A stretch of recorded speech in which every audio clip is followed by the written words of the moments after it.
Handa na ba ang inyong mga puso para sa isang kwentong yayanig sa inyong paniniwala tungkol sa tiwala at pagmamahal? May mga pagkakataong ang pinakamatinding panganib ay hindi nagmumula sa labas, kundi nakatira sa loob mismo ng ating tahanan, nakangiti sa ating harapan. Sabi nila, ang kayamanan daw ay kayang bumili ng lahat. Pero paano kung ang pinakamahalagang bagay, ang kapayapaan ng iyong pamilya, ay hindi nabibili, kundi unti-unting ninanakaw ng taong pinagkakatiwalaan mo ng lubos? Halina't pakinggan natin ang kwento ni Lacan, isang amang gagawin ang lahat para sa kanyang mga anak, kahit pa mga hulugan ito ng pagharap sa pinakamasakit na katotohanan, ang mahinang kalansing ng tinidor na bumagsak sa mamahaling plato, ang bumasag sa katahimikan ng hapagkainan. Para sa iba, isa lamang itong maliit na aksidente. Ngunit para kay Lacan de Ala, ang tunog na yon ay kasintinis ng isang putok ng baril sa gitna ng gabi. Automatikong napako ang kanyang mga mata, hindi sa nabitawang kubyertos, kundi sa kanyang 6 na taong gulang na anak na si Daluyong. Nakayuko ito, ang maliliit na balikat ay bahagyang nanginginig. Sa tabi nito, ang kakambal nitong si Hiraw ay napalunok at napahigpit ang hawak sa sariling tinidor. "Oh sweetie, it's okay. Accidents happen." Malambing na sabi ni Sidapa Imperial, ang kanyang magandang kasintahan. Ang boses nito ay parang musika, matamis, perpekto at puno ng pag-unawa. Inabot nito ang pisngi ni Daluyong para haplusin. Ngunit sa isang iglap, bahagyang umurong ang bata, isang kilos na halos hindi mapapansin ni Numan. Pero napansin ni Lacan at sa sandaling iyon, kumirot ang puso niya. 3 buwan na ang nakalipas mula nang lumipat si Sidapa sa kanilang mansyon, ang Paraiso del Sol. Sa paningin ng lahat, sila ang perpektong pamilya, isang bilyonaryong ama, isang napakagandang socialite na magiging madrasta, at 2 anghel na anak. Ngunit sa likod ng mga nakasarang pinto, may nararamdaman si Lacan na hindi tama. Isang namumuong kadiliman na unti-unting bumabalot sa liwanag ng kanyang tahanan. Nagsimula ito sa maliliit na bagay. Ang pagiging matamlay ng kanyang mga anak.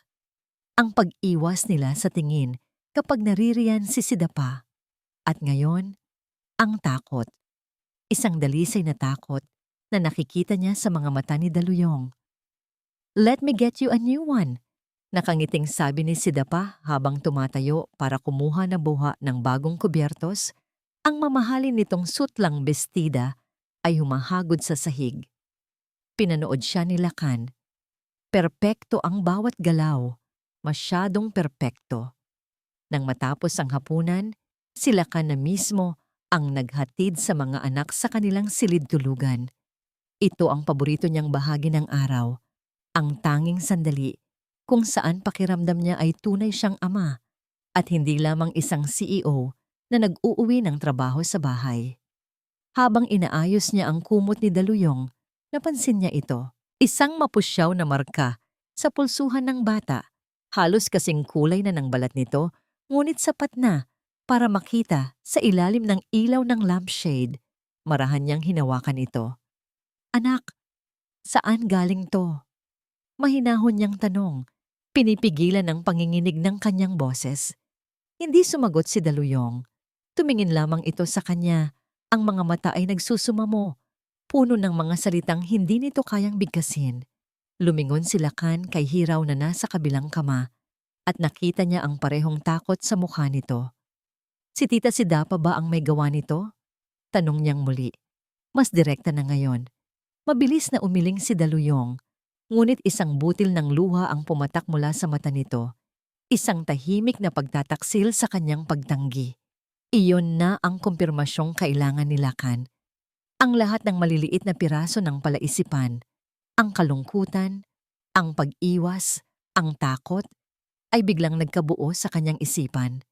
Lumilikha ng isang larawang ayaw niyang makita. Hinalikan niya ang noo ng kanyang mga anak. "Matulog na kayo. Dito lang si Daddy. Hindi ko hahayaang may manakit sa inyo." Bulong niya, Isang pangakong sa ngayon ay parang kasinungalingan. Paglabas niya ng kwarto, hindi siya bumalik sa sala kung saan naghihintay si Sidapa. Dumiretso siya sa kanyang malawak na home office, isang santuwaryo ng kapangyarihan at kontrol. Dito, pinapatakbo niya ang kanyang bilyon-bilyong pisong imperyo sa isang klik lang ng mouse. Ngunit ngayong gabi, pakiramdam niya ay siya ang pinakawalang kapangyarihang tao sa buong mundo. Sumalampak siya sa kanyang leather na upuan at tinitigan ang isang litrato sa kanyang lamesa. Isang litrato nilang apat, kuha noong isang buwan. Nakangiti silang lahat. Isang perpektong, masayang pamilya. Isang perpektong kasinungalingan. Alam niyang hindi niya maaaring basta-basta komprontahin si Sidapa. Matalino ito at sanay magpaikot ng kwento. Gagamitin nito ang kanyang pagmamahal laban sa kanya. Gagawa ito ng paraan para palabasin na siya ang nag-iisip ng masama, na siya ay isang paranoid na ama. Hindi. Kailangan niya ng patunay. Isang patunay na hindi matatawaran. Kailangan niyang makita ang katotohanan gamit ang sarili niyang mga mata. At doon, sa gitna ng katahimikan ng gabi, nabuo ang isang desperado at mapanganib na plano sa kanyang isipan. Isang plano na susubok sa kanyang katinuan, isang planong maglalagay sa kanya sa pinakaabalang posisyon. Ngunit para sa kanyang mga anak, gagawin niya. Dinampot niya ang kanyang telepono at tinawagan ang kanyang pinakapinagkakatiwalaang security head at kanang kamay, si Mateo. Mateo, sabi niya, ang kanyang boses ay matigas at puno ng determinasyon. Kailangan kong mawala ng ilang araw. I need a ghost. Sir, anong ibig ninyong sabihin? Naguguluhang tanong sa kabilang linya. Kailangan ko ng bagong pagkatao, isang taong hindi mapapansin, isang taong maaaring makapasok sa sarili kong bahay nang hindi makikilala. Paliwanag ni Lacan habang nakatingin sa labas ng bintana sa malawak na hardin ng kanyang mansyon. Mula bukas, magkakaroon ng bagong janitor ang Paraiso del Sol. At ako yon. Kinabukasan, isang lumang puting van ang huminto sa tapat ng dambuhalang gate ng Paraiso del Sol. Mula roon ay bumaba ang isang lalaking may katandaan na nakasuot ng kupas na asul na uniforme. Mayroon siyang makapal na bigote, pekeng peklat sa pisngi at salamin na may makapal na grado. Ang kanyang buhok ay mas manipis at may mga hibla na ng puti. Ang kanyang mga balikat ay hukot at ang kanyang paglalakad ay mabagal. Walang sino man ang mag-aakala na sa likod ng pagbabalat kayong iyon ay nagtatago ang may-ari ng lahat ng iyon. Ang makapangyarihang si Lacan de Ala. Huminto siya sa harap ng gate at tiningala ang mansyon, ang kanyang tahanan, ang kanyang paraiso. Ngayon, ito na ang kanyang hawla.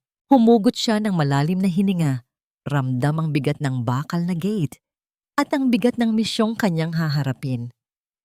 Nagsimula na ang kanyang paglalakbay sa sarili niyang impyerno. Ang amoy ng floor wax at chlorine ay nanunuot sa kanyang ilong. Isang amoy na malayong malayo sa karaniwan niyang pabango na may halagang 10,000 piso bawat bote. Ngunit para kay Lacan de Ala, o mas kilala ngayon bilang si Mang Kiko, ang amoy na ito ay ang amoy ng katotohanan. Suot ang kupas na uniforme at hawak ang isang mop. Pakiramdam niya ay isa siyang espiya sa teritoryo ng kaaway, ang sarili niyang tahanan. Ang unang oras ng kanyang trabaho ay isang pag-aaral sa pagpipigil. Bawat sulok ng mansyon ay pamilyar sa kanya, ngunit kailangan niyang umarteng para itong isang bagong mundo. Kailangan niyang yumuko kapag may dumadaan, umiwas sa tingin, at maging isang anino. Ang pinakamahirap sa lahat ay ang makita ang kanyang mga anak na dumadaan sa pasilyo at hindi sila mayakap. Sa sala, abala si Sidapa sa pag-aayos ng mga bulaklak sa isang florera. Nang makita siya nito, isang matamis na ngiti ang sumilay sa perpekto nitong mukha. Magandang umaga po, Mang Kiko. Kung may kailangan po kayo, Huwag kayong mahiyang magsabi sa aming mayordoma na si Aling Gunita, ha? Ang boses nito ay puno ng kabaitan, isang pag-arte na para lamang sa nag-iisang manonood. Si Aling Gunita, na kasalukuyang nag-aalis ng alikabok sa di kalayuan. Tumango lamang silakan. Bumulong ng opo, ma'am, at nagpatuloy sa paglalampaso habang sa loob-loob niya'y kumukulo ang kanyang dugo. Isang demonyong nagbabalat kayong anghel. Maya-maya, bumaba si Hiraw mula sa hagdan, dala-dala ang kanyang tablet. Tita Sida, can you help me with my game? Tanong nito, ang boses ay mahina at nag-aalinlangan. Of course, sweetie, sagot ni Sida pa. Ang ngiti ay mas lalong lumawak. Ngunit habang papalapit si Hiraw, biglang nadulas sa pagkakahawak ni Sida pa ang isang mamahaling gintong pulseras na nakapatong sa mesa. Kumalansing ito sa marmol na sahig. Nagbago ang anyo ng mukha ni Sida pa sa isang iglap. Nawala ang ngiti. Napalitan ng pagkainis. Hiraw, look what you made me do. Ang likot-likot mo kasi. Matalas na sabi nito. Sapat na malakas para marinig nilang lahat. Napaurong si Hiraw. Ang mga mata ay nanlaki sa gulat at takot. I didn't do anything. Halos pabulong na sabi ng bata. Anong hindi? You distracted me. Alam mo ba kung gaano kamahal to? Sigaw ni Sida pa. Napatigil si Lakan sa paglalampaso. Ang hawakan ng mop ay halos mabasag sa higpit ng kanyang pagkakahawak. Gusto niyang sumigaw, gusto niyang sabihin na nakita niya ang lahat, na sinadya ito ni Sida pa. Ngunit nanatili siyang si Mang Kiko, ang matandang janitor na walang nakikita, walang naririnig. Nagsimulang mamuo ang luha sa mga mata ni Hiraw. Sorry po, tita. Sa puntong yon, lumapit si Aling Gunita. Ma'am, Sida pa. Baka po na aksidente lang. Hayaan niyo na po ang bata. Pakiusap ng matanda. Tiningnan ni Sida pa si Aling Gunita ng masama bago muling ibinalik ang pekeng ngamang ngiti. Hay nako, sige na nga, your lucky Aling Gunita is here, sabi niya kay Hiraw. Saka pinulot ang pulseras at umalis na parang walang nangyari. Naiwan si Hiraw na tahimik na umiiyak sa may hagdan. Durog ang puso ni Lakan. Ito na ang patunay. Isang maliit ngunit malinaw na patunay ng kalupitan ni Sida pa. Ilang sandali pa, nakita niya ang yaya ng mga bata, si Kalinaw, na mabilis ngunit mahinahong lumapit kay Hiraw. Hindi ito nagsalita. Umupo lamang ito sa tabi ng bata, sa sahig, at marahang hinagod ang likod nito. Hindi naman kasalanan ng mga bituin kung minsan ay natatakpan sila ng ulap. Diba? Mahinang sabi ni Kalinaw. Tumingala si Hiraw. Ang mukha ay basa ng luha. Ganyan din ang mga batang mababait. Kahit minsan ay napapagalitan, hindi ibig sabihin noon ay hindi na sila nagniningning. Kinuha ni Kalinaw ang isang panyo mula sa kanyang bulsa at dahan-dahang pinunasan ng mga luha ng bata. Pagkatapos, may ibinulong ito, isang lumang kwentong bayan tungkol sa isang alitap-tap na naligaw ngunit nakahanap ng daan pauwi dahil sa tulong ng mga kaibigan. Habang nagkukwento si Kalinaw, unti-unting kumalma si Hiraw, napalitan ng pagkamangha ang kanyang kalungkutan. Mula sa di kalayuan, pinapanood sila ni Lakan.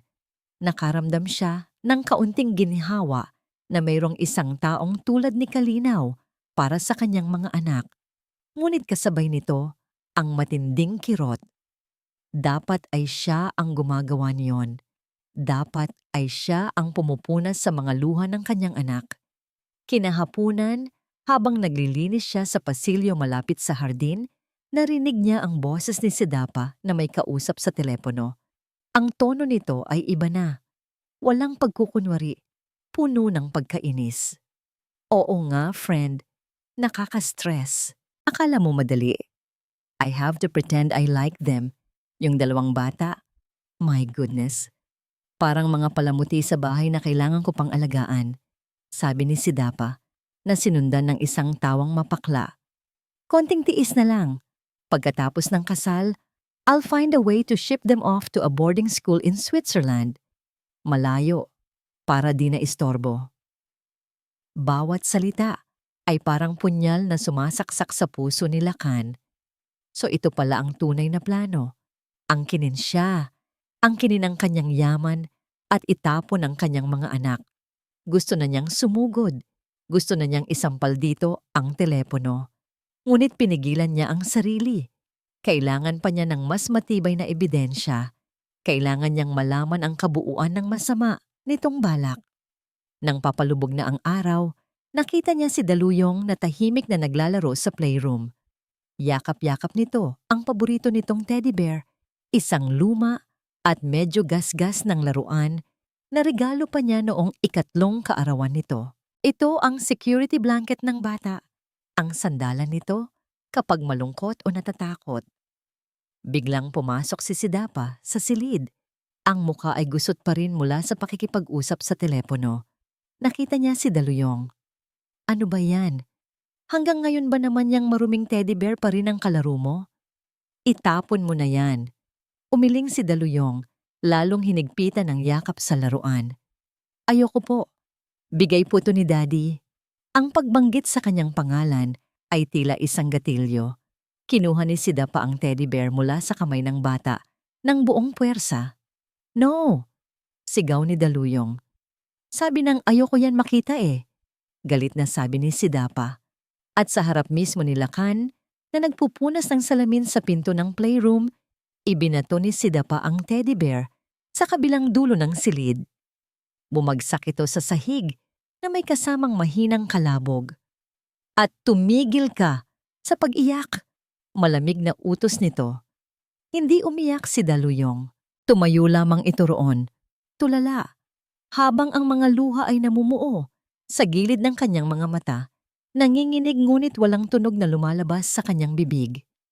Sa sandaling iyon, naramdaman ni Lacan ang pag-akyat ng galit sa kanyang lalamunan. Isang mabangis na apoy na gustong kumawala. Kinuyom niya ang kanyang mga palad. Ang kanyang mga kuko ay bumaon sa kanyang balat. Kailangan niyang magtiis para kay Daluyong, para kay Hiraw. Hindi pa ito ang tamang panahon, pero ipinangako niya sa sarili, malapit na. Malapit na ang araw ng pagtutuos mo. Kasama, may mga sugat na hindi nakikita ng mata. Ito ang katotohanang baon-baon ni Kalinaw Asuncion sa bawat paghinga niya sa loob ng mansyong Paraiso del Sol.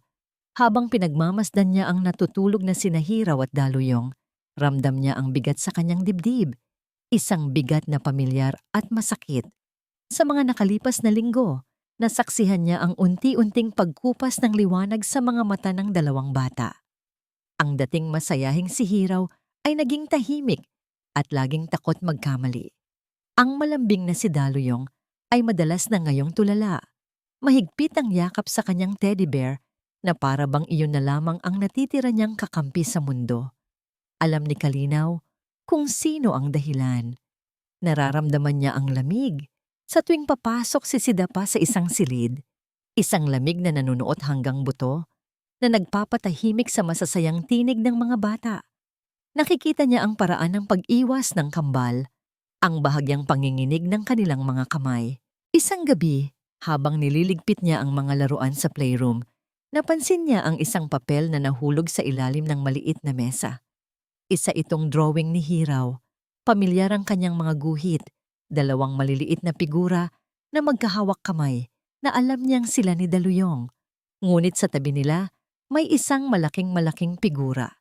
Isang babaeng may mahabang itim na buhok na parang mga tinik. At ang bibig nito ay isang tuwid at galit na linya. Ang mga kamay nito ay parang mga kuko na nakaamba sa dalawang bata. Walang mukha, ngunit alam na alam ni Kalinaw kung sino ang tinutukoy ni Hiraw. Biglang bumalik sa kanya ang isang alaala. Napapikit si Kalinaw at mabilis na iwinaksi ang alaala. Ngunit ang pakiramdam ay naiwan. Ang takot, ang kawalan ng pag-asa. Iyon ang nararamdaman ngayon ng kambal. At iyon ang pinakamasakit sa lahat. Tumakas siya mula sa sarili niyang nakaraan para lamang mapunta sa isang sitwasyon kung saan nasasaksihan niya itong nauulit sa dalawang inosenteng bata. Naramdaman niya ang pagnanais na kumilos, na magsalita. Ngunit paano? Isa lamang siyang hamak na yaya. Si Sidapa ang mapapangasawa ng kanilang amo. Sino ang paniniwalaan? Sino ang papakinggan? Kinabukasan, sinubukan niyang magbakasakali. Nakita niya si Aling Gunita na nag-iisa sa kusina, nagkakape. Si Aling Gunita na ang pinakamatagal na kasambahay sa mansyon, saksi sa paglaki ni Lakan. Marahil may intindihan siya nito. Aling Gunita, panimula niya, ang boses ay nanginginig. Napapansin niyo po ba na parang laging malungkot ang mga bata? Nag-angat ng tingin ang matanda mula sa tasa nito. Ang mga mata nito ay malalim, tila ba'y nakita na ang lahat ng kwento sa mundo. Isang malungkot na buntong hininga ang pinakawalan nito. Ang mga bata, kalinaw, ay parang salamin. Kung ano ang nakikita nila sa paligid, iyon ang ipinapakita nila. Pero parang takot po sila kay Ma'am Sidapa. Lakas loob na, sabi ni Kalinaw. Ibinalik ni Aling Gunita ang tasa sa platito. Ang tunog ay tila isang babala. Sa mundong ito, Kalinaw, may mga bagay na mas mabuting hindi na lang nakikita. Gawin mo lang ang trabaho mo. Alagaan mo ang mga bata sa abot ng iyong makakaya.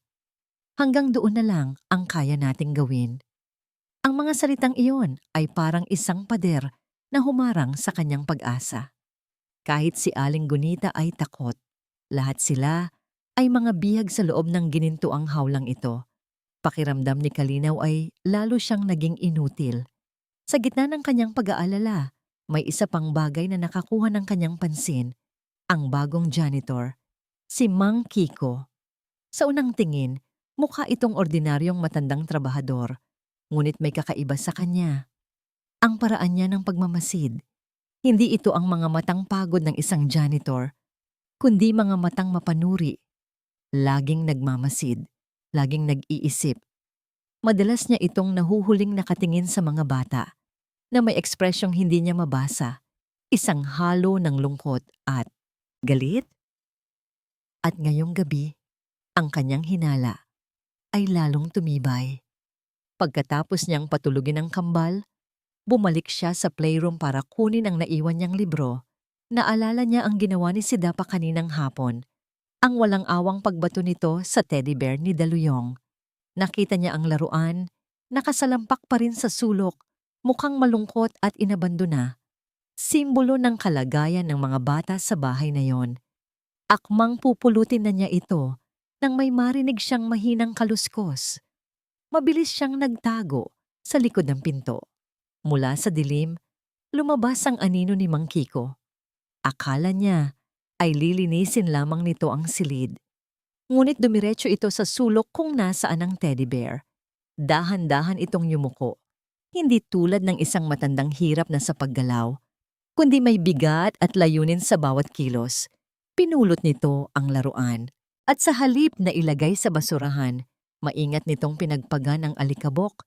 Inayos ang isang maliit na tastas sa tenga, na para bang ito ang pinakamahalagang bagay sa buong mundo. Pagkatapos, sa pag-iingat na hindi makalikha ng ingay, pumasok ito sa silid ng mga bata. Sinundan siya ng tingin ni Kalinaw. Ang puso niya ay kumakabog ng malakas. Nakita niya mula sa siwang ng pinto kung paano marahang inilapag ni Mang Kiko ang teddy bear sa tabi ng natutulog na si Daluyong sa mismong yakap nito. Isang janitor. Bakit niya gagawin yon? Tumayo si Mang Kiko at tinitigan ng kanyang mga amo ng ilang sandali. Sa ilaw na nagmumula sa hallway, nakita ni Kalinaw ang mga mata nito sa likod ng makapal na salamin. At sa isang iglap, nawala ang anyo ng isang pagod na matanda. Ang nakita niya ay isang pamilyar na intensidad, isang mabigat na presensya, at isang sakit na sumasalamin sa sarili niyang puso. Sino ang taong ito? Doon, sa katahimikan ng gabi, naramdaman ni Kalinaw na hindi lang siya ang nag-iisang may daladalang lihim sa loob ng Paraiso del Sol, at hindi niya alam kung dapat ba niya itong ikatuwa o mas lalong ikatakot? Alam ni Lacan ang pakiramdam ng pagiging sentro ng atensyon sa boardroom, sa mga social event, sa harap ng media. Sanay siyang lahat ng mata ay nasa kanya. Ngunit ang mga titig na natatanggap niya ngayon mula kay Sidapa ay iba. Hindi ito paghanga o paggalang. Ito ay ang matalas at mapanuring titig ng isang mangangaso na nakaramdam ng isang bagay na mali sa kanyang teritoryo. Bilang si Mang Kiko, sinikap niyang maging invisible, ngunit tila kabaligtaran ang nangyayari. Pakiramdam niya, laging nandoon si Sidapa sa kung saang sulok siya naroroon, nagmamasid, nag-aaral. Ang bawat kilos niya, mula sa paraan ng kanyang pagwawalis hanggang sa paraan ng kanyang pagyuko, ay tila sinusuri. Ang pagsubok ay dumating isang hapon habang naglilinis siya sa dining area. Nag-iisa roon si Sidapa, umiinom ng mamahaling red wine habang nagbabasa ng isang fashion magazine. Dumaan si Lacan sa kanyang likuran, bitbit ang isang timba, at sa sandaling iyon, aksidenteng natabig ni Sidapa ang kanyang kopita. Ang kulay dugong alak ay sumabog sa puting-puting marmol na sahig. Ay nako, ang clumsy ko naman, malakas na sabi ni Sidapa, ngunit ang kanyang mga mata ay hindi nakatingin sa natapon na alak. Nakatutok ang mga ito kay Lacan. Mang Kiko, pakilinis naman agad please. Baka mantsahan pa itong sahig. Isang utos, isang hamon. Alam ni Lacan na sinadya ito. Isang paraan ng pagpapakita kung sino ang may kapangyarihan. Isang paraan para subukin ang kanyang reaksyon. Walang emosyon sa mukha. Ibinaba ni Lacan ang timba. Lumuhod siya. Ang kanyang mga tuhod ay tumama sa malamig na sahig. Ang tuhod ng isang bilyonaryo ngayon ay nasa paanan ng babaeng nais sumira sa kanyang pamilya. Gamit ang basahan, sinimulan niyang punasan ang malagkit na alak. Ang amoy nito ay sumisingaw, parang amoy ng dugo. Sa loob-loob niya, isang bulkan ang gustong sumabog. Gusto niyang tumayo at isigaw sa mukha nito ang lahat. Ngunit ang tanging nagawa niya ay kuskusin ang sahig. Ang panga ay mariing nakatiim habang naririnig ang mahinang pagklik ng mga kuko ni Sidapa sa lamesa. Pakibilisan po. Ayokong may matirang bakas, sabi ulit nito. Ang boses ay may bahid ng panunya. Opo, ma'am, sagot niya. Ang boses ay garalgal at pagod. Ang perpektong boses ng isang matandang alila. Nang matapos siya, tumayo siya at tiningnan ang malinis na sahig. Walang bakas. Ngunit ang mantsa sa kanyang pagkatao, ang kahihiyang yon, ay mananatili roon magpakailanman. Sa gitna ng kadilimang yon may mga sandali ng liwanag. Isang gabi, pinarusahan ni Sidapa si Hiraw dahil sa pagkakadungis ng pintura sa pantalon nito. Ang parusa, walang hapunan. Mula sa kanyang pwesto sa hardin kung saan siya nagwawalis ng mga tuyong dahon, kitang-kita ni Lacan ang lungkot sa mukha ng kanyang anak habang paakyat ito sa hagdan. Ngunit pagkalipas ng isang oras, nakita niya si Kalinaw. Dahan-dahan itong lumabas mula sa kusina, may dalang isang maliit na plato na may takip. Lumingon-lingon ito na para bang tinitiyak na walang nakakakita. Pagkatapos ay mabilis. Ngunit walang ingay itong umakyat papunta sa silid ng mga bata. Makalipas ang ilang minuto, bumaba itong muli. Wala nang daladala. Isang simpleng kilos, isang tahimik na pagsuway, ngunit para kay Lacan, iyon ay isang napakalaking bagay. Sa gitna ng takot at pagsunod sa mansyon, may isang taong handang sumuway para sa kapakanan ng kanyang mga anak. Ang paghanga niya kay Kalinaw ay lalong lumalim. Siya ang hindi niya inaasahang kakampi sa digmaang ito. Ngunit ang paghihinala ni Sidapa ay hindi natapos sa natapong alak.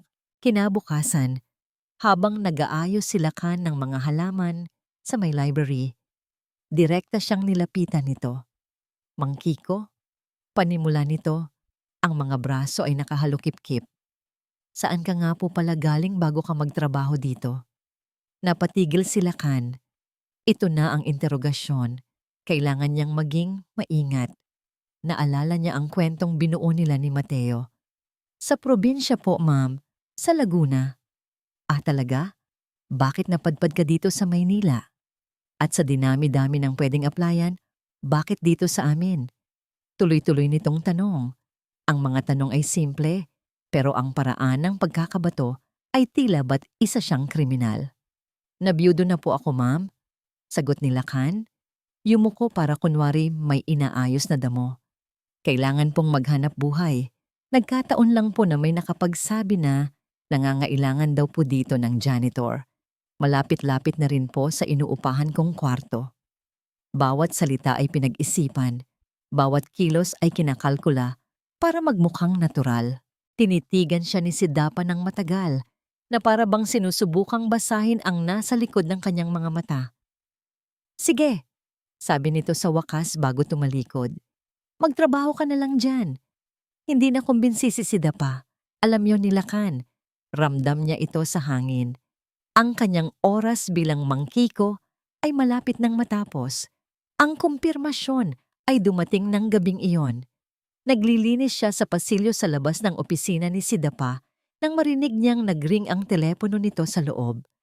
At sa bulsa niya ang kanyang totoong telepono, ang teleponong para lamang sa komunikasyon niya bilang Lakan de Ala, ay nag-vibrate.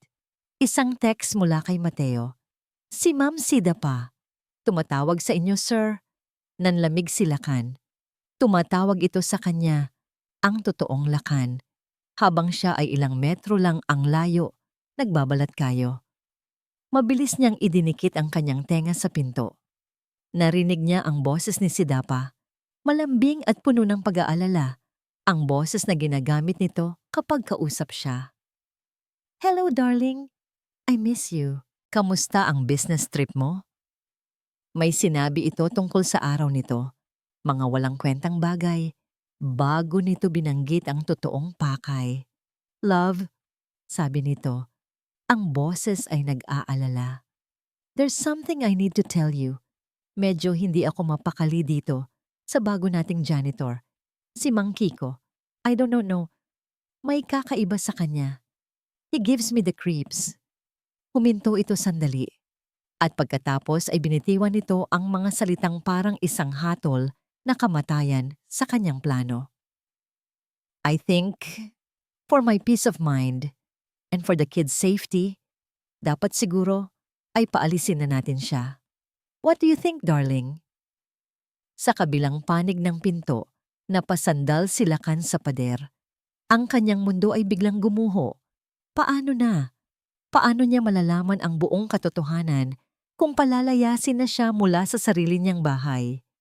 Ang oras niya ay nauubos na.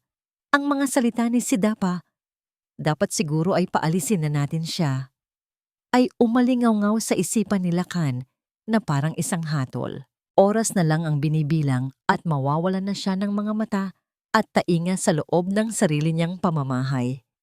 Ang pagiging si Mang Kiko ay ang tanging alas niya at malapit na itong mawala sa kanya. Hindi siya pwedeng sumuko, hindi ngayon. Kailangan niya ng isang bagay na hindi maitatanggi, isang bagay na maglalantad sa tunay na kulay ni Sidapa ng walang anumang pagdududa. Kung hindi na niya ito masusubaybayan ng personal, kailangan may isang bagay na magpapatuloy sa pagmamanman para sa kanya. Doon, sa gitna ng kanyang desperasyon, naalala niya ang isang bagay na matagal na niyang hindi nagagamit.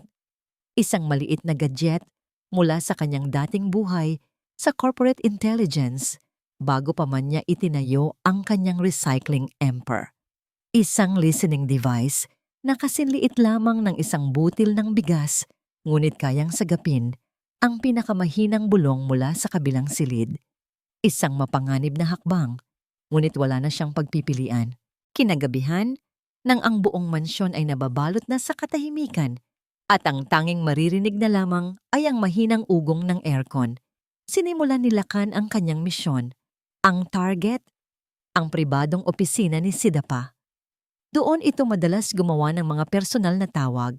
Ang lugar kung saan ito nagiging totoo. Bawat hakbang niya sa pasilyo ay parang yabag ng isang higante. Bawat anino ay tila isang kaaway na nag-aabang. Ang puso niya, na sanay sa panganib ng stock market at hostile takeovers, ay hindi pa kailanman kumabog ng ganito kalakas para sa isang bagay na ganito kapersonal. Maingat niyang pinihit ang seradura ng opisina ni Sidapa. Nagdarasal na hindi ito nakalock. Bumukas ito nang walang ingay. Pumasok siya sa dilim. Ang tanging liwanag ay nagmumula sa buwan sa labas ng bintana na lumilikha ng mga nakakatakot na hugis mula sa mga mamahaling muebles. Kinapa niya ang ilalim ng malaking lamesang gawa sa mahogany. Doon, sa isang sulok na hindi madaling makita, idinikit niya ang maliit na device. Ang kanyang mga daliri ay nanginginig. Pawis na malamig ang tumatagaktak sa kanyang noo. Sa isang iglap, isa na siyang kriminal sa sarili niyang teritoryo. Mabilis siyang lumabas at isinara ang pinto. Sakto. Narinig niya ang mga yabag ni Sidapa na papalapit. Mabilis niyang kinuha ang kanyang mop at nagkunwaring naglalampaso sa sahig ng pasilyo. Ang kanyang likod ay nakaharap sa pinto ng opisina. Pumasok si Sidapa, dala ang kanyang telepono. Hindi man lang siya nito pinansin. Ang matandang janitor ay isa lamang sa mga muebles sa kanyang paningin. Isinara nito ang pinto. Inilabas ni Lakan ang isang maliit na earpiece mula sa kanyang bulsa at maingat na isinuot ito. Ang aparato ay konektado sa device na itinanim niya. Biglang, ang katahimikan ng pasilyo ay napalitan ng malinaw na tunog mula sa loob ng opisina. Narinig niya ang pagdial ni Sidapa. Nagsimula ang usapan. Boses ng isang lalaki ang narinig niya sa kabilang linya. "Hello? Sidapa." "Doc, it's me." Sagot ni Sidapa, at sa tono pa lamang nito, alam ni Lakan na hindi ito isang ordinaryong usapan. "I'm calling about our project." "Doc? Anong doktor?" Tanong ni Lakan sa sarili. "Yes, of course," sabi ng lalaki. "Everything is ready on my end. The papers are drafted. All I need is your go signal and a few more anecdotal evidences from you." "Don't worry about that," may pagmamalaking sabi ni Sidapa. "Marami ako niyan. The boy, Daluyong, is showing classic signs of oppositional defiant disorder. Palaging nagkukulong, ayaw sumunod. At si Hiraw, severe emotional disturbance, laging umiiyak sa wala. It's perfect." Nanlamig ang buong katawan ni Lakan. Ang kanyang dugo ay tila naging yelo. Hindi lang niya maintindihan ang mga terminong medikal, ngunit naiintindihan niya ang kasamaang nakapaloob sa mga ito. Sila ang lumilikha ng mga sintomas na yon. "Excellent," sabi ng doktor. "With these diagnoses, Lacan will have no choice but to agree that they need specialized long-term care. Ang therapeutic boarding school sa Switzerland na nahanap ko ay perpekto. Isolated, malayo sa lahat. Once they are there, halos imposible na silang mabisita." Halos mabitawan ni Lacan ang hawakan ng mop. Switzerland? Isang institusyon? Ang plano pala ay hindi lang sila saktan.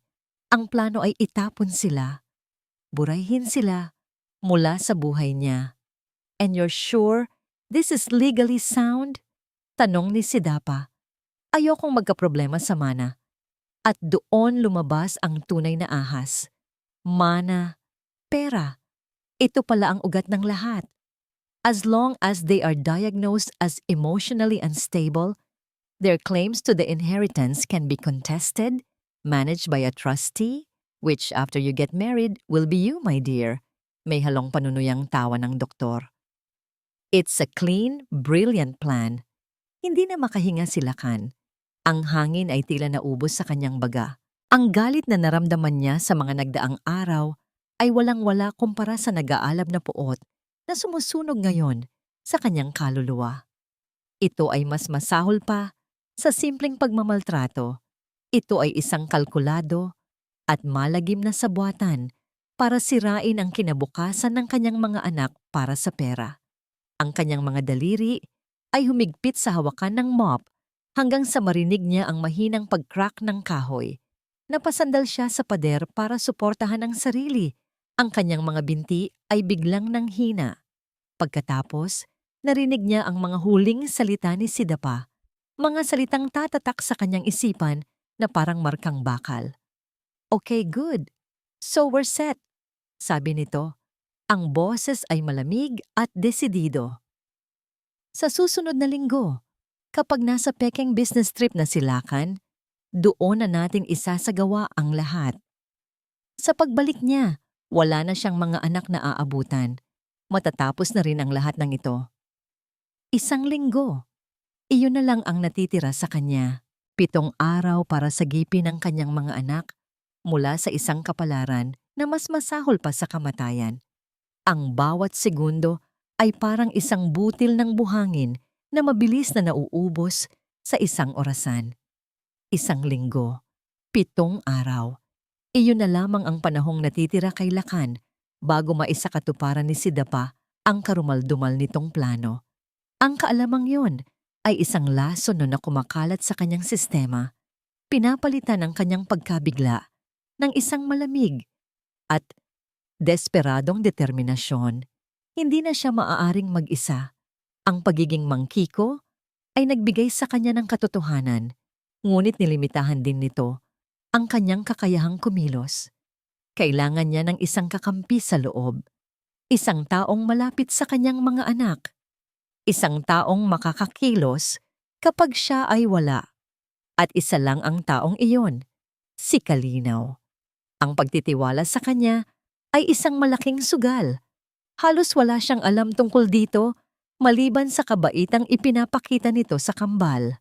Ngunit sa puntong ito, ang kanyang kutob at ang mga nasaksihan niyang tahimik na kabayanihan nito ang tanging niyang mapanghahawakan. Kinabukasan, hinanap niya ang tamang pagkakataon. Nakita niya si Kalinaw na nag-iisa sa hardin, nagdidilig ng mga rosas habang malalim ang iniisip. Dahan-dahan siyang lumapit, ang kanyang mga yabag ay mabigat sa damuhan. "Mag-ingat ka, Ineng," sabi niya. Ang boses ay sinadya niyang gawing mahina at halos pabulong. Napalingon si Kalinaw. Ang muka ay nagpapakita ng pagkagulat. "Po? Mang Kiko?" Itinuro ni Lakan ang kalangitan, kahit na ito ay maaliwalas at walang bahid ng ulap. "May paparating na bagyo," sabi niya. Tinititigan ito ng diretso sa mata, umaasang maiintindihan nito ang dobleng kahulugan ng kanyang mga salita. Isang malakas na bagyo.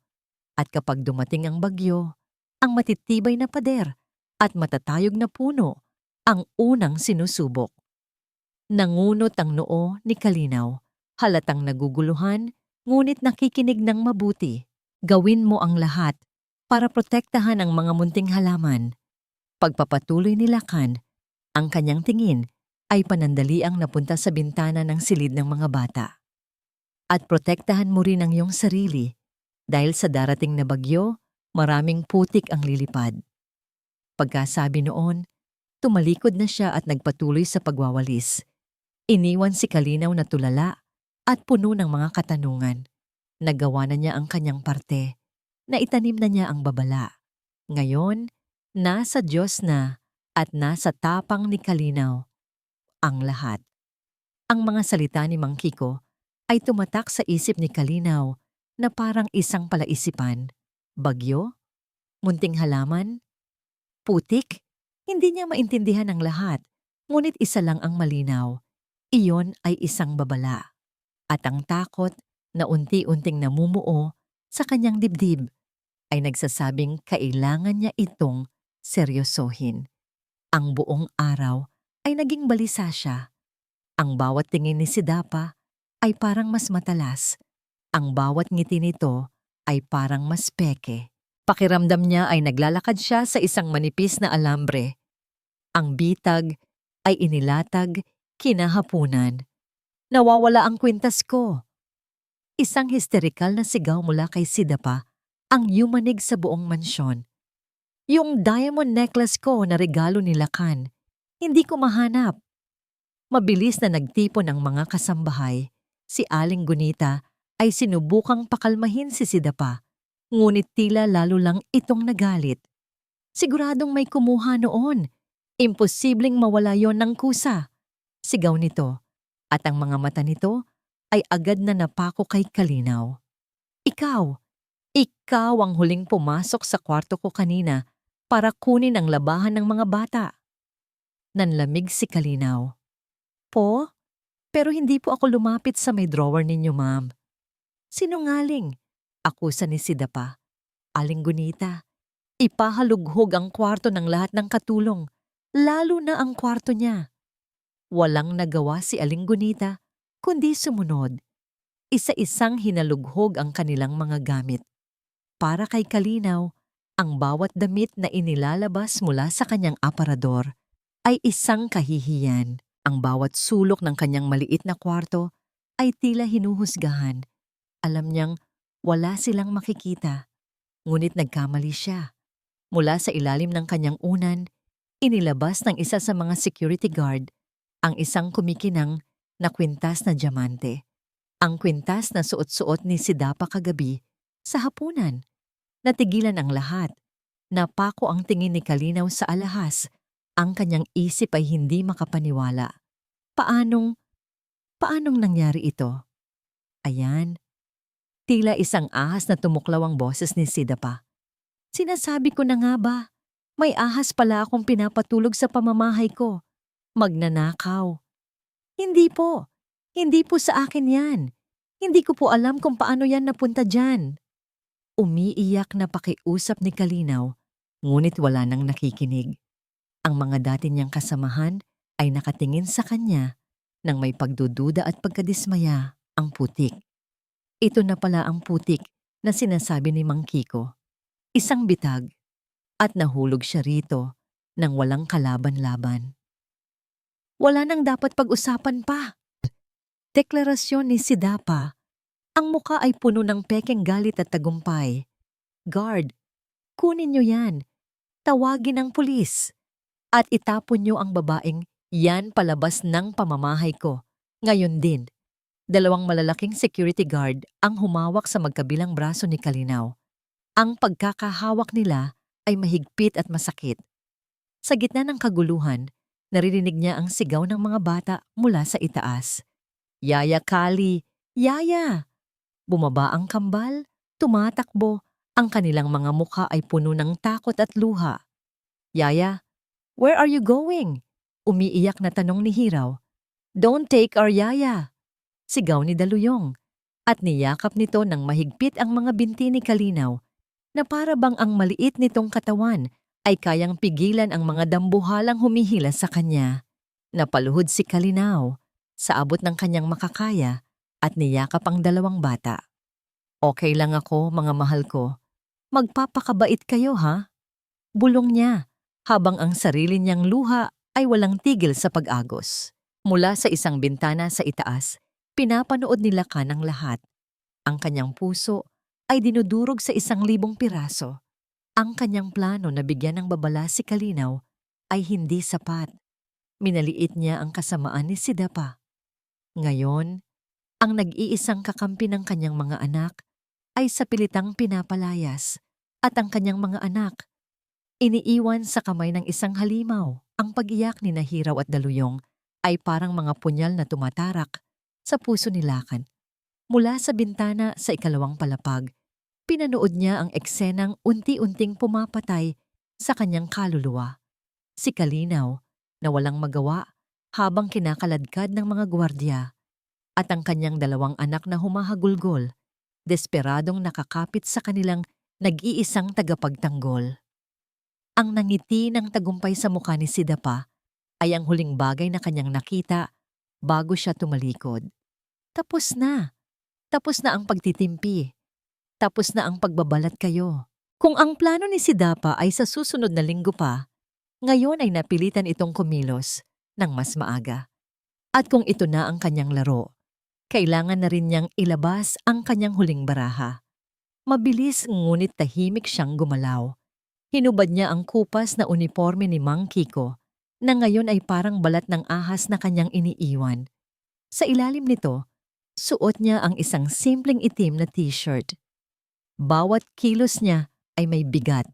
may layunin. Tumigil kayo! Isang malakas na sigaw ang pumuno sa buong mansyon. Ang boses ay malalim, makapangyarihan, at puno ng galit na matagal nang kinikimkim. Hindi ito ang garalgal na boses ni Mang Kiko. Ito ay ang boses ng hari ng tahanang yon. Natigilan ang lahat. Ang mga gwardiya ay napahinto sa paghila kay Kalinaw. Ang mga kasambahay ay napalingon sa pinanggalingan ng sigaw. Maging si Sidapa ay natigilan. Ang ngiti sa kanyang mukha ay biglang naglaho, napalitan ng pagkalito. Mula sa anino ng pasilyo, lumabas ang figura ni Mang Kiko. Ngunit may iba sa kanya. Ang kanyang mga balikat ay hindi nahukot. Ang kanyang likod ay tuwid na tuwid. Ang kanyang mga mata sa likod ng makapal na salamin ay nag-aapoy. Sinabi kong tumigil kayo. Ulit niya. Ang boses ay mas kalmado na ngayon, ngunit mas nakakatakot. Mang Kiko, ano bang pinagsasabi mo dyan? Huwag kang makialam dito kung ayaw mong madamay. Bulyaw ni Sidapa, nababawi na ang kanyang composure. Guards, ituloy nyo na yan. Ngunit bago pa makakilos ang mga gwardiya, nagsimulang maglakad si Lakan papalapit sa kanila. At habang naglalakad siya, dahan-dahan niyang inangat ang kanyang kamay patungo sa kanyang mukha. Sa isang mabagal na kilos na tila huminto ang oras, tinanggal niya ang kanyang makapal na salamin. Pagkatapos, ang pekeng bigote. Sumunod, hinila niya ang wig na may mga hibla ng puting buhok.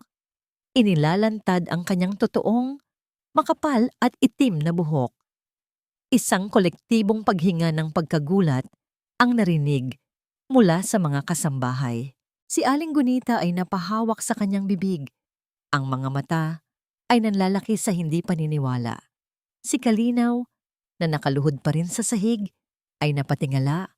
Ang luha sa kanyang mga mata ay napalitan ng lubos na pagkamangha. At si Sidapa, ang kulay sa kanyang mukha ay unti-unting nawala, na para bang sinisipsip ng lupa. Ang kanyang perpektong lipstick ay hindi na maitago ang panginginig ng kanyang mga labi. Lakan? Halos hindi marinig na bulong niya. Anong ginagawa mo? Bakit ka ganyan? Hindi siya pinansin ni Lakan. Ang kanyang mga mata ay nakatuon lamang sa kanyang mga anak. Lumuhod siya sa harap nila, sa sahig na ilang araw niyang nilinis. Hinawakan niya ang kanilang mga basang pisngi. Hiraw, daluyong. Patawarin niyo si Daddy, sabi niya. At sa unang pagkakataon, narinig ng lahat ang panginginig sa boses ng makapangyarihang si Lakan de Ala. Patawarin niyo ako kung hindi ko kayo naprotektahan kaagad. Patawarin niyo ako kung hinayaan kong saktan kayo ng kahit sino.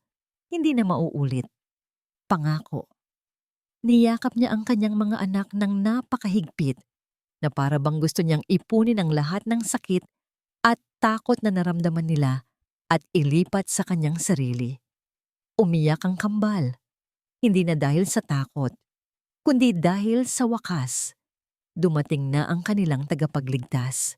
Pagkatapos ng ilang sandali, marahan siyang kumalas sa yakap at tumayo. Hinarap niya si Kalinaw na nakatingin pa rin sa kanya na parang nakakita ng multo. Tumayo ka, Kalinaw. Mahinahon niyang sabi. Inilahad niya ang kanyang kamay. Nag-aalangan man. Tinanggap ito ni Kalinaw at tinulungan siyang makatayo. Tinitigan niya ito sa mata.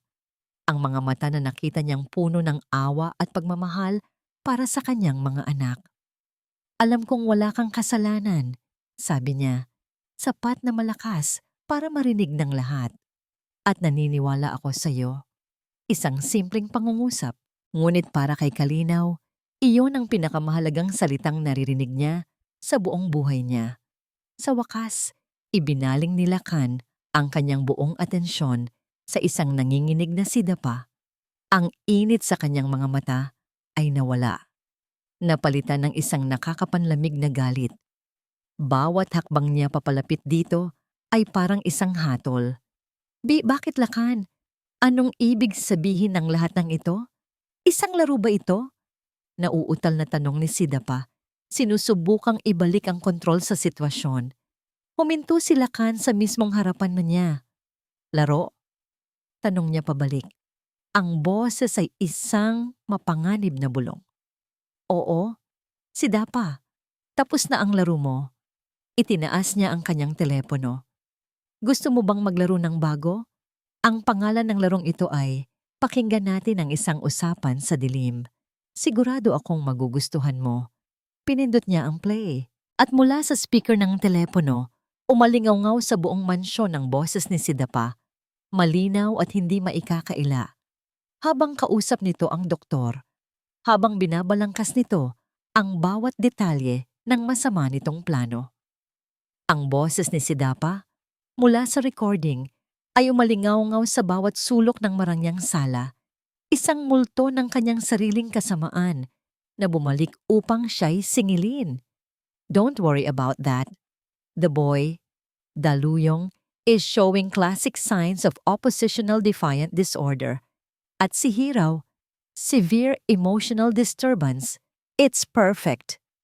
Bawat salita ay isang dagok sa mukha ni Sidapa. Ang kanyang balat, na dati mamula-mula, ay naging kasing puti ng abo. Ang kanyang mga mata ay nanlalaki sa takot at hindi paniniwala. Napapalipat-lipat ng tingin mula sa telepono ni Lacan patungo sa mga mukha ng mga kasambahay na ngayon ay nakatingin sa kanya ng may pagkasuklam. Ang therapeutic boarding school sa Switzerland na nahanap ko ay perpekto.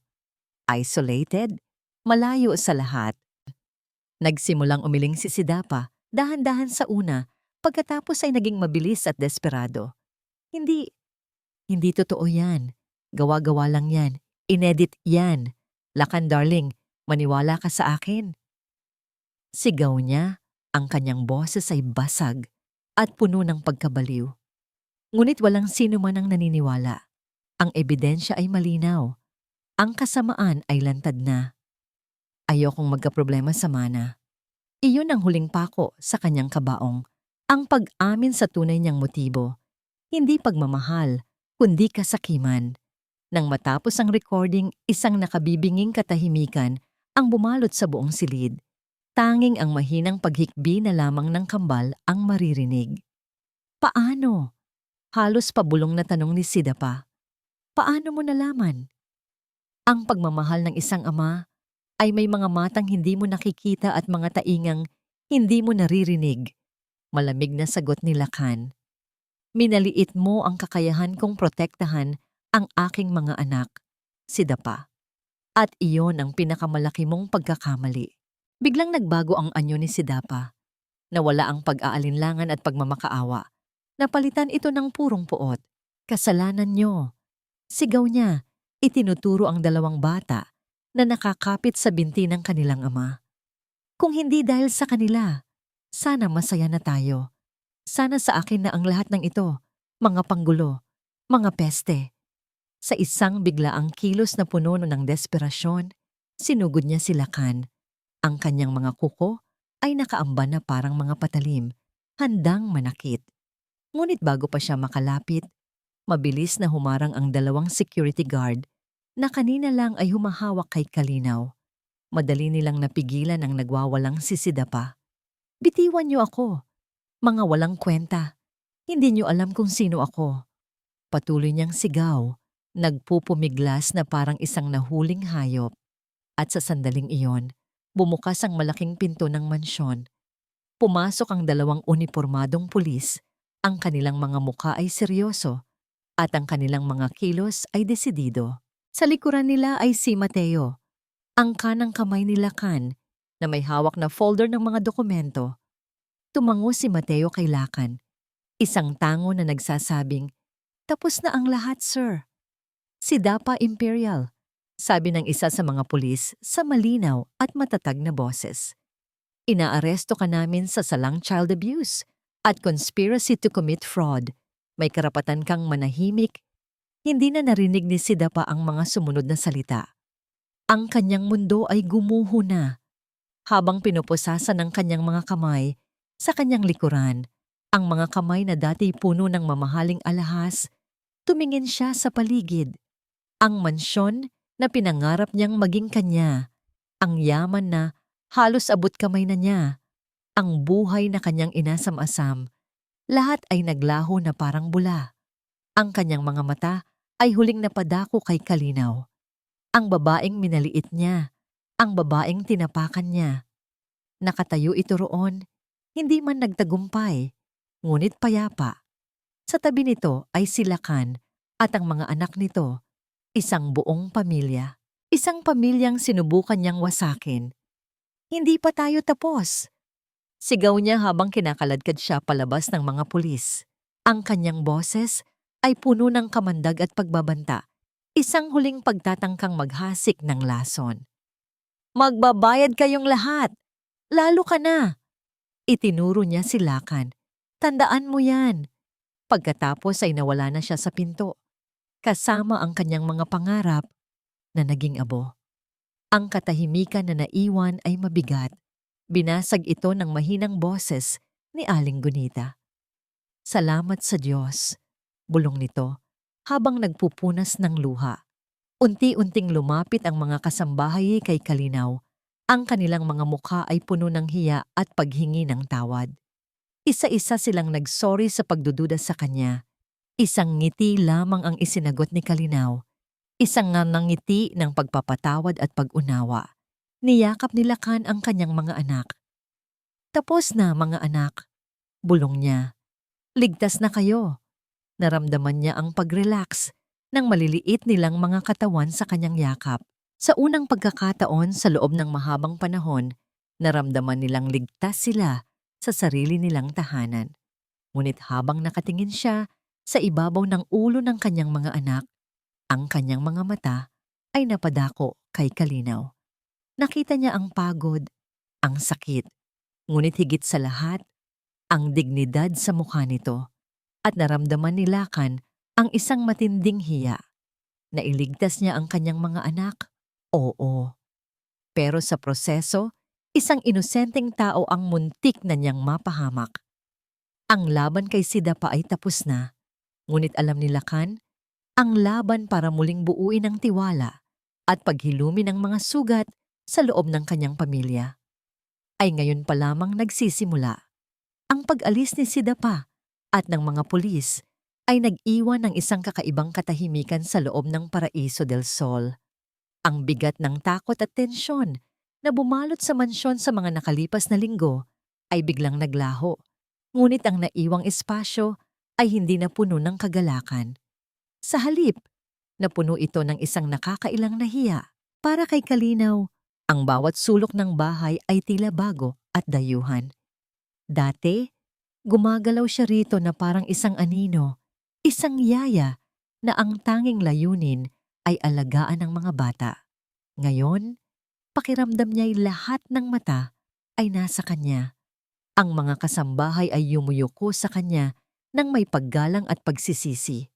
Si Aling Gunita ay naghahain sa kanya ng merienda na para siyang isang importanteng bisita.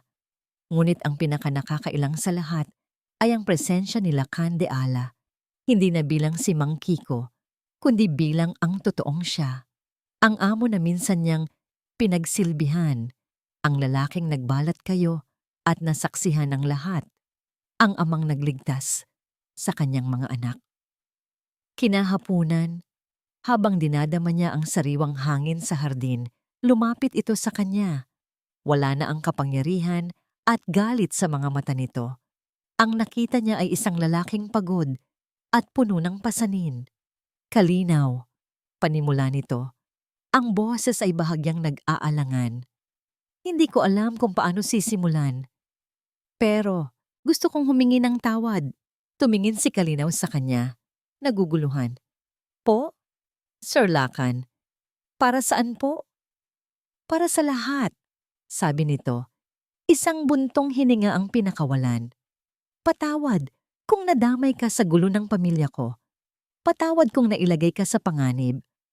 At patawad kung kahit sa isang saglit ay hindi ko naisip na baka ikaw ang masaktan sa plano ko.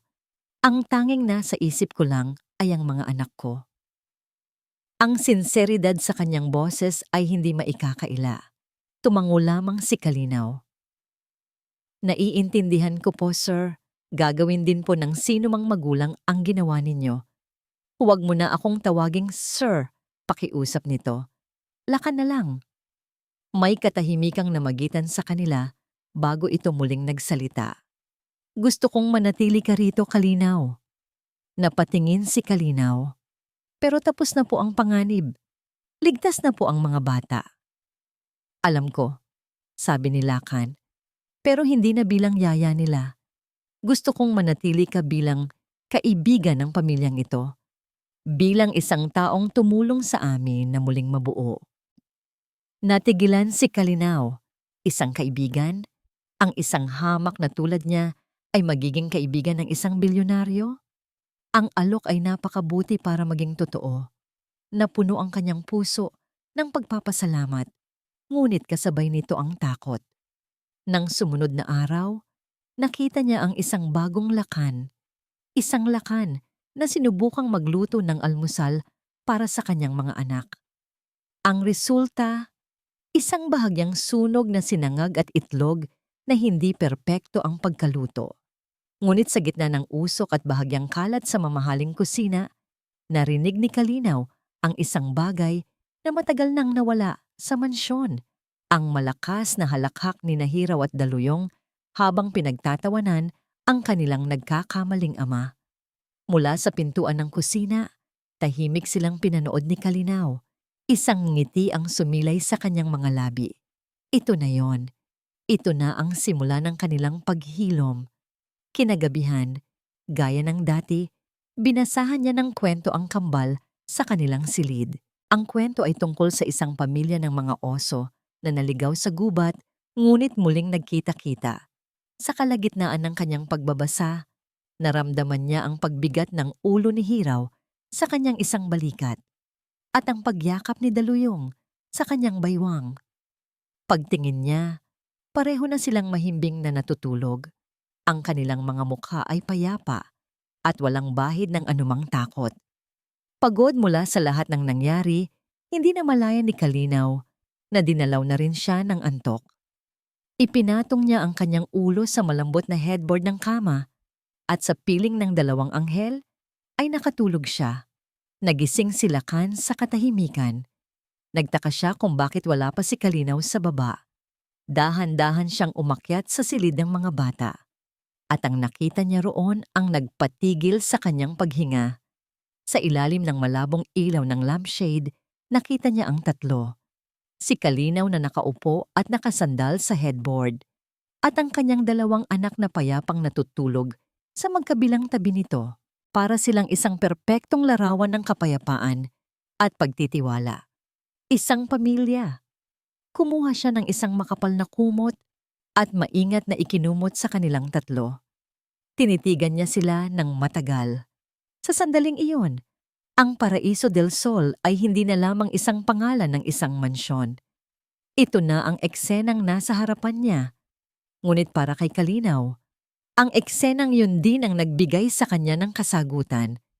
Nagising siya sa kalagitnaan ng gabi. Naramdaman niya ang kumot sa kanyang balikat at nakita ang dalawang batang mahimbing ang tulog. Tumingin siya sa paligid. Ang misyon niya ay tapos na. Naibalik na niya ang mga bata sa kanilang ama. Sila ay isang pamilya na kailangang maghilom nang sila-sila lang. Ang pananatili niya ay magiging isang paalala lamang ng masamang nakaraan at maaaring maging dahilan pa ng tsismis. Sa pag-iingat na hindi sila magising, maraan siyang tumayo. Hinalikan niya ang noo ng kambal sa huling pagkakataon. Isang tahimik na pamamaalam. Bumaba siya at kumuha ng papel at panulat. Sa ilalim ng nag-iisang ilaw sa kusina, isinulat niya ang kanyang liham ng pasasalamat at pamamaalam. Ang bawat salita ay may kasamang bigat at respeto. Inilapag niya ito sa gitna ng lamesa sa kusina, kung saan siguradong makikita ito ni Lakan kinaumagahan. Pagkatapos, kinuha niya ang kanyang maliit na bag at tahimik na lumabas sa pinto sa likod, palayo sa paraisong minsan niyang tinawag na tahanan. Isang kakaibang kapayapaan ang gumising kay Lakan. Ito ang unang umaga Sa loob ng mahabang panahon na hindi bigat at pagdududa ang kanyang naramdaman, tapos na ang bangungot, ligtas na ang kanyang mga anak. Bumaba siya patungo sa kusina. Inaasahan na makikita si Kalinaw na naghahanda ng kape. Marahil ay may maliit na ngiti sa labi. Ngunit ang naabutan niya ay isang tahimik at walang taong kusina. Ang tanging naroon ay ang sikat ng araw sa umaga na tumatamama sa sahig at isang nakatuping puting papel sa gitna ng lamesa. May kakaibang kaba na gumapang sa kanyang dibdib. Dahan-dahan siyang lumapit at kinuha ang liham. Ang sulat kamay ay malinis at pormal. Ginoong Lakan, maraming salamat po sa lahat ng pagkakataon at tiwalang ibinigay ninyo sa akin. Isang karangalan po na mapagsilbihan ang inyong pamilya at maalagaan sina Sir Hiraw at Sir Daluyong. Ngayong ligtas na po sila at naibalik na sa inyong piling, nararamdaman ko po na ang aking tungkulin dito ay tapos na. Kailangan po ninyong maghilom bilang isang tunay na pamilya at ang pananatili ko po ay magiging isang paalala lamang ng masalimuot na nakaraan. Huwag po kayong mag-alala sa akin. Dala-dala ko po ang mga masasayang alaala kasama ang mga bata. Sila po ang tunay na paraiso sa mansyong ito. Lubos na gumagalang, kalinaw. Bawat salita ay parang maliliit na karayom na tumutusok sa puso ni Lakan. Hinigpitan niya ang hawak sa papel hanggang sa halos mayupi ito. Umalis siya. Kusang umalis. Inakala niyang ang katahimikan ay kapayapaan, ngunit ang katahimikang iniwan ni Kalinaw ay isang malaking espasyo na walang laman. Sa isang iglap, lahat ay naging malinaw. Ang kapayapaang naramdaman niya kaninang umaga ay hindi dahil sa pag-alis ni Sidapa. Ito ay dahil sa presensya ni Kalinaw. Ang kanyang mahinahong tinig, ang kanyang matiyagang pag-aalaga, ang kanyang tahimik na lakas. Siya ang naging pundasyon ng kanilang paghilom. At ngayon, nawala ang pundasyong yon. Hindi, bulong niya sa sarili. Hindi pwedeng ganito. Hindi na siya nag-isip pa. Tinalikuran niya ang almusal, ang kanyang mga responsibilidad bilang CEO. Ang lahat. Isa lang ang mahalaga. Hinablot niya ang susi ng kanyang sports car. Hindi ang kotse na may driver, kundi ang kotse na siya mismo ang magmamaneho. Kumari pa siya ng takbo palabas ng mansyon. Mateo!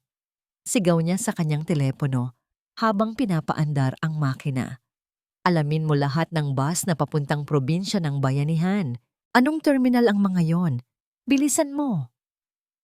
Ang mga kalsada ng Maynila ay isang malaking kaguluhan, ngunit mas magulo ang isip ni Lakan. Bawat preno, bawat busina ay parang isang hadlang sa pagitan niya at ni Kalinaw. Bakit hindi niya nakita kaagad? Bakit hindi niya nasabi kaagad? Ang yaman niya, ang kapangyarihan niya, lahat ay walang silbi kung hindi niya kayang pigilan ang pag-alis ng isang taong nagdala ng kapayapaan sa kanyang magulong mundo. Nang makuha niya ang impormasyon mula kay Mateo, mas lalo pa niyang binilisan ang takbo. Ang Cubao Bus Terminal. Isang dagat ng tao. Paano niya ito mahahanap? Nang marating niya ang terminal, tumakbo siya palabas ng kotse, hindi na inalintana kung saan ito ipinarada. Ang hangin ay mabigat sa amoy ng diesel at sigawan ng mga dispatcher. Paalis na! Isang pasahero na lang. Bicol, Samar, Leyte. Tumatakbo ang kanyang mga mata sa paligid. Hinahanap ang kanyang muka sa libo-libong taong naroroon.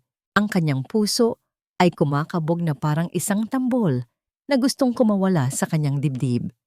Paano kung nakaalis na siya? Paano kung huli na ang lahat? At pagkatapos, nakita niya ito. Nakatayo sa isang mahabang pila, may bitbit na isang maliit na backpack. Mukha siyang maliit, nawawala sa gitna ng magulong karamihan. Nakayuko ito na para bang gusto niyang maging invisible. Kalinaw! Sumigaw siya ng buong lakas, sapat para madaig ang ingay ng buong terminal.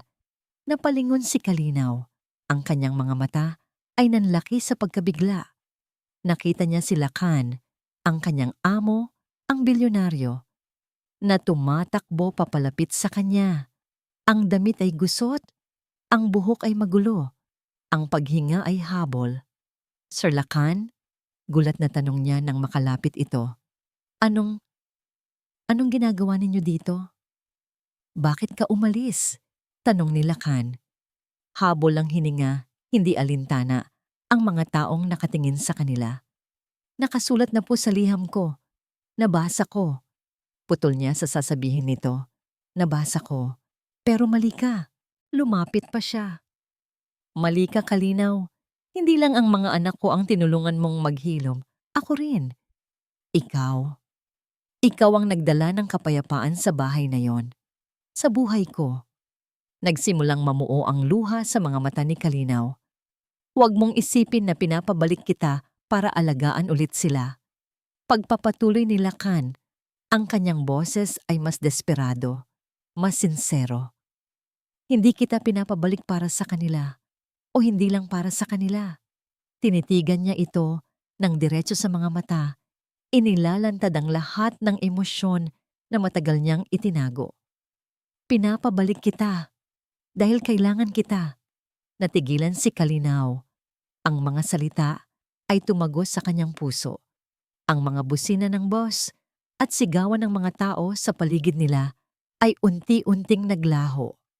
Ang tanging nakikita na lamang niya ay ang mukha ni Lakan, ang mukha ng isang lalaking hindi na nagtatago sa likod ng kanyang yaman, kundi nakikiusap ng buong puso. Lumapit pa si Lakan ng isang hakbang. Ang kanyang boses ay naging isang bulong na para sa kanilang dalawa na lamang.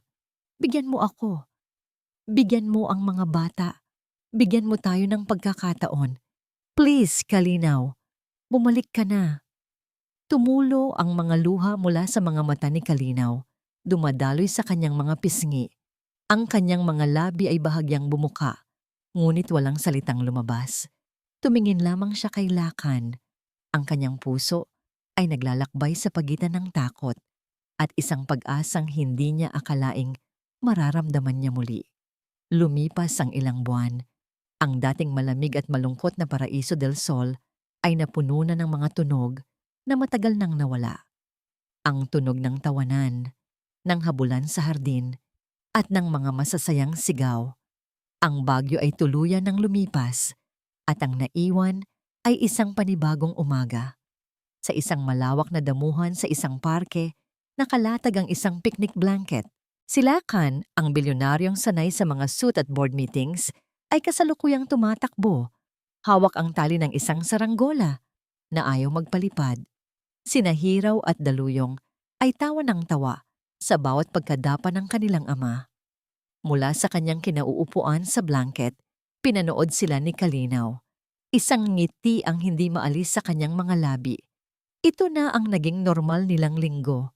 Walang mga yaya, walang mga driver, walang mga business call. Sila lang. 4 na taong bumubuo ng isang pamilya. Ang kanyang pagbabalik ay hindi naging madali sa simula. Puno ito ng pag-aalinlangan at takot sa kung ano ang sasabihin ng iba. Ngunit ipinakita ni Lakan sa kanya na ang tanging mahalaga ay ang sinasabi ng kanilang mga puso. Ang kanilang relasyon ay umusbong ng dahan-dahan na parang isang halaman na maingangat na inalagaan. Hindi ito nagsimula sa mga naglalakihang bulaklak o mamahaling regalo, kundi sa mga tahimik na pag-uusap sa gabi, sa mga pasimpleng sulyap sa hapagkainan, at sa komportableng katahimikan kapag sila ay magkasama. Nang sa wakas, ay sumuko na si Lakan sa saranggola at sumalampak sa tabi niya. Pagod ngunit masaya. Isang pamilyar na kapayapaan ang bumalot sa kanila. Sana pala, hindi na lang recycling ang naging negosyo ko. Sana, pagpapalipad na lang ng saranggola.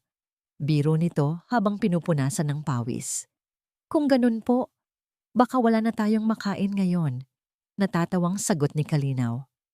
Nagkatinginan sila at sa mga mata ni Lakan, nakita ni Kalinaw ang isang pagtingin na higit pa sa pasasalamat. Isang pagtingin na puno ng paghanga at pagmamahal. Isang gabi, habang mahimbing nang natutulog ang mga bata, naglakas loob si Kalinaw. Matagal na niyang itinatago ang sarili niyang mga multo. Ngunit sa piling ni Lakan, sa unang pagkakataon, naramdaman niyang ligtas siyang maging mahina. Nasa veranda sila, nakatingin sa mga bituin. Lakan, panimula niya, ang boses ay nanginginig. May mga bagay tungkol sa akin na hindi mo pa alam.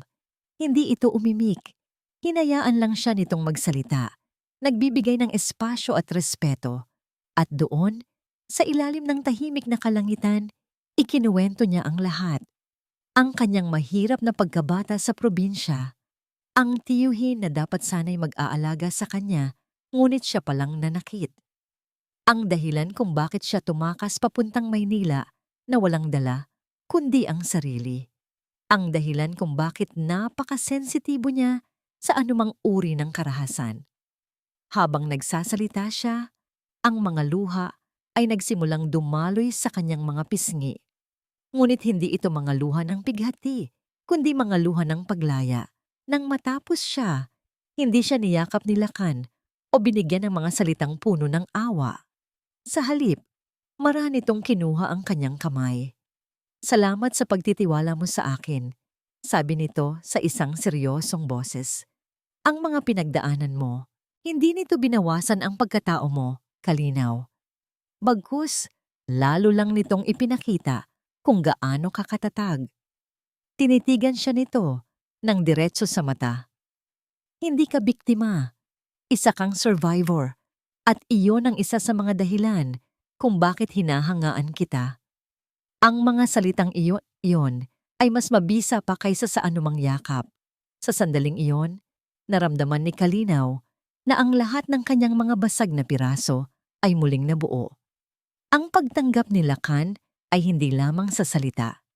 Isang linggo pagkatapos noon, may isang importanteng business dinner na ginanap sa mansyon. Dumating ang isang Japanese investor, isang matandang lalaki na may malaking respeto sa pamilya. And this must be your lovely sons, sabi ng investor habang nakangiti sa kambal. Yes, Mr. Tanaka. This is Hiraw and Daluyong, sagot ni Lakan. Pagkatapos ay lumingon ito kay Kalinaw na tahimik na nakatayo sa gilid. And this is Kalinaw, pagpapakilala niya.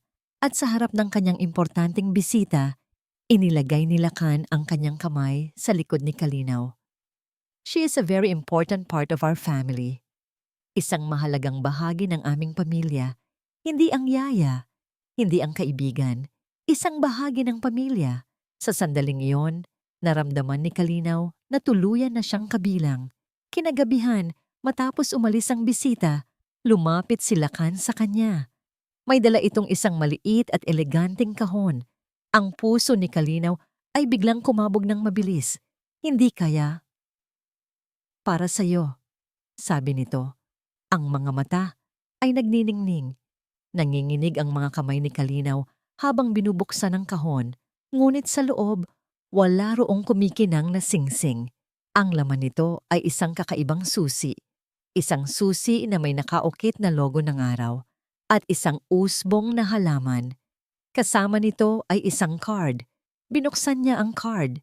Nakasulat doon, The Kalinaw at Pag-asa Foundation for a new morning for every abused child.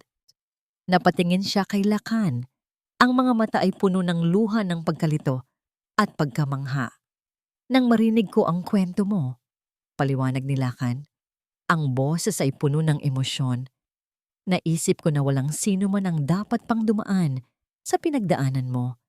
Ginamit ko ang sakit ng nakaraan mo, hindi para kaawaan ka, kundi para lumikha ng pag-asa para sa iba. Ikaw ang mamamahala nito, Kalinaw. Ikaw ang magiging liwanag nila, tulad ng kung paano ka naging liwanag sa amin. Lumipas ang 1 taon. Ang malamig na simoy ng Disyembre ay nagsimula ng maramdaman. Ngunit sa loob ng mansyong Paraiso del Sol, walang ibang mararamdaman kundi ang init ng pagmamahal. Sa gitna ng malawak na sala, nakatayo ang isang dambuhalang Christmas tree. Ngunit hindi mga mamahaling palamuti na binili sa mall ang nakasabit dito. Ang mga sanga nito ay puno ng mga ginupit-gupit na papel na may mga drawing ng bituin, mga bolang gawa sa sinulid, at mga anghel na gawa sa lumang dyaryo. Bawat palamuti ay gawa ng kamay, bawat isa ay may kwento. Daddy, mas mataas pa. Sigaw ni Daluyong habang nakapatong sa malalapad na balikat ni Lakan. Sinusubukang isabit ang isang malaking bituin na gawa sa karton sa pinakatuktok ng puno. Sandali lang, champion. Medyo mabigat ka na. Natatawang sabi ni Lakan. Nagkukunwaring hirap na hirap. Mula sa sahig, abala naman si Hiraw at Kalinaw sa paglalagay ng mga ilaw. Si Hiraw, na dati laging takot magkamali, ay siya na ngayong nagdedesisyon kung saan ilalagay ang mga kumukutitap na ilaw. Dito, Mama Kali, sabi ng bata. Ang kanyang boses ay puno ng sigla at kumpiyansa.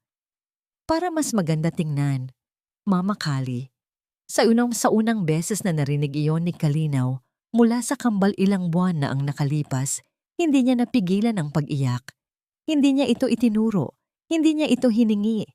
Kusang umusbong ang salitang iyon mula sa mga puso ng dalawang batang natutong muling magtiwala at magmahal. At para sa kanya, iyon ang pinakamagandang titulong natanggap niya sa buong buhay niya. Naging abala ang nagdaang taon. Si Kalinaw, kasama ang buong suporta ni Lakan, ay ibinuhos ang kanyang oras sa Kalinaw at Pag-asa Foundation. Hindi na siya ang babaeng tumatakas sa kanyang nakaraan. Siya na ngayon ang nagbibigay lakas sa mga biktima para harapin ang kanilang kinabukasan. Nakahanap siya ng layunin na mas malaki pa sa kanyang sarili. Si Lakan naman ay natutong maging isang ama sa tunay na kahulugan nito. Hindi na lamang siya isang provider. Natuto siyang makinig, umintindi, at higit sa lahat, maglaan ng oras. Mas madalas na siyang umuuwi ng maaga mula sa opisina at ang kanyang pinakamahalagang meetings ay ang pagbabasa ng kwento bago matulog ang kambal. Natuklasan niyang ang tunay na yaman ay hindi nasusukat sa stock market, kundi sa lakas ng halakhak ng kanyang mga anak. Nang sa wakas ay mailagay na ni Daluyong ang bituin, pumalakpak silang lahat. Pinagmasdan nila ang kanilang obra maestra, isang Christmas tree na hindi perpekto, ngunit puno ng pagmamahal. Picture tayo! Masayang sabi ni Lakan. Inayos niya ang kamera sa isang tripod. Niyakap niya si Kalinaw, habang si Kalinaw naman ay yumakap sa kambal na nasa harapan nila. 4 sila. Isang pamilya. Habang naghahanda ang kamera para sa timer, bumulong si Lakan sa tainga ni Kalinaw. Nakikita mo ba yan? Tanong niya. Itinuturo ang buong eksena, ang puno, ang mga bata, ang ngiti sa kanilang mga mukha. Ito ang tunay na Paraiso del Sol. Tumingin si Kalinaw sa kanya, ang mga mata ay nagniningning. Salamat, Lakan. Bulong niya pabalik. Salamat sa pagtitiwala mo sa akin.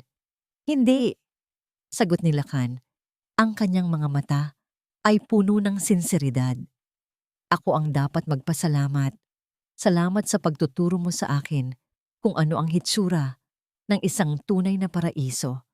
At salamat sa pagtuturo mo sa akin kung paano magmahal muli. Sa pag-flash ng camera, naglapat ang kanilang mga labi.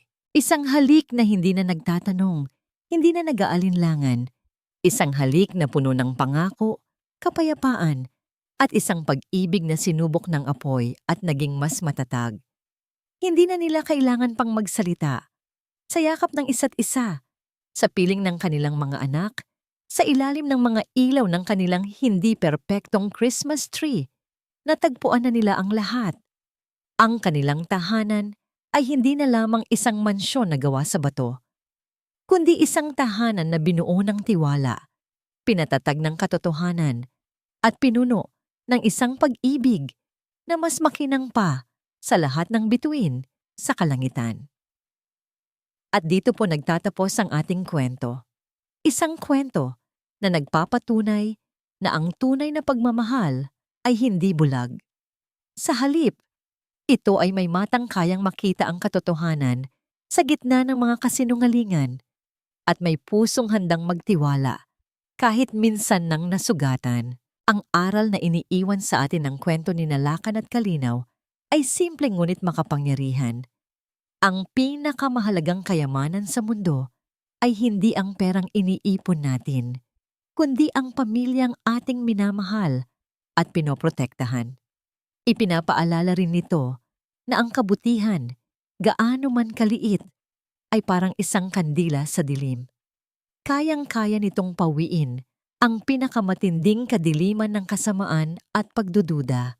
Marami pong salamat sa inyong walang sawang pagsubaybay at pakikinig sa aming kwento. Sana po ay napulutan ninyo ng inspirasyon at aral ang paglalakbay ni Nalakan, Kalinaw, Hiraw at Daluyong. Nais po naming marinig ang inyong mga saloobin. Ano pong masasabi ninyo sa kanilang kwento? Anong klaseng kwento naman po ang gusto ninyong mapakinggan sa susunod? I-comment nyo lang po sa ibaba at aming babasahin ang lahat ng yan. Hindi dito nagtatapos ang ating paglalakbay. Marami pa pong kwentong kasing ganda at mas puno ng aral dito sa aming channel. Kung nagustuhan nyo ang kwentong ito, i-like, i-share sa pamilya at mga kaibigan at mag-subscribe na rin para lagi kayong updated sa mga susunod pa naming kwento. I-click nyo ang notification bell para kayo ang unang makarinig kapag may bago kaming upload. Pagpalain po kayo ng Panginoon, kayo at ang inyong buong pamilya. Hanggang sa muli.